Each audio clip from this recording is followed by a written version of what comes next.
Hello नमस्कार दोस्तों। आज मैं बहुत ही जबरदस्त मैटर होली का लाया हूं दोस्तों।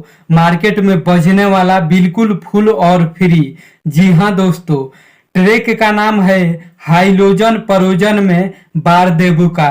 प्रमोद प्रेमी यादव का ट्रैक है दोस्तों। तो इस होली सॉन्ग को सुनने से पहले मुझे आप सबसे छोटी सी रिक्वेस्ट है कि अगर आप अपने भाई के चैनल पर नया है तो चैनल को सब्सक्राइब करके बगल में बेल आइकन की घंटी जरूर प्रेस कीजिएगा हमारा वीडियो सबसे पहले देखने के लिए। तो चलिए दोस्तों, देरी ना करते हुए आज का super duper hit Holi song देखा जाए और सुना जाए कैसा है।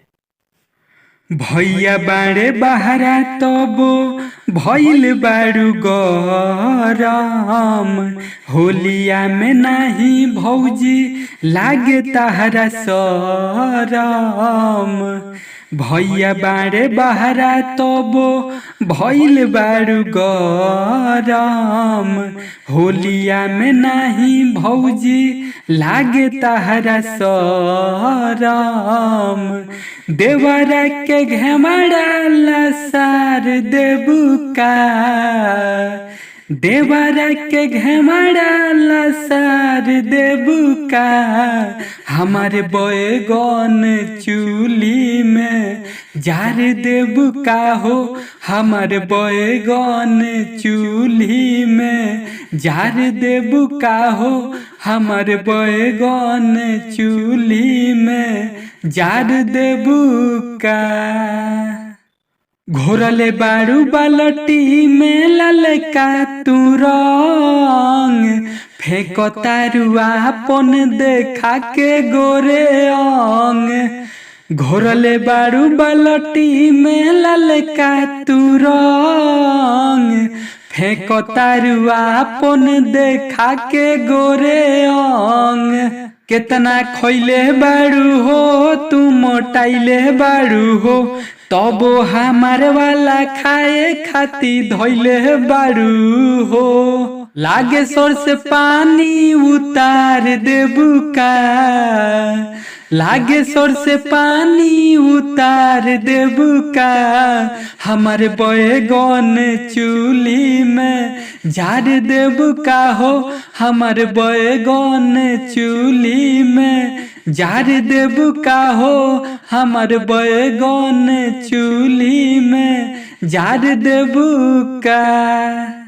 खाए के न मिली तहरा हाथ से चोखा, बाटे तहर भट्टी बड़का हो जाई धोखा।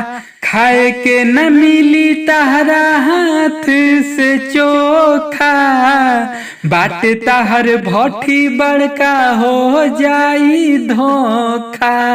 बात मानल करहो जिद ना ठानल करहो, देखो पाक गइल होखे तो निकालल करहो। राकेश के फागुन में काबाड़ देबू का, राकेश के फागुन में काबाड़ देबू का। हमारे बैगन चूल्ही में जार देबू का हो, हमारे बैगन चूल्ही में जार देबू का हो, हमारे बैगन चूल्ही में जार देबू का।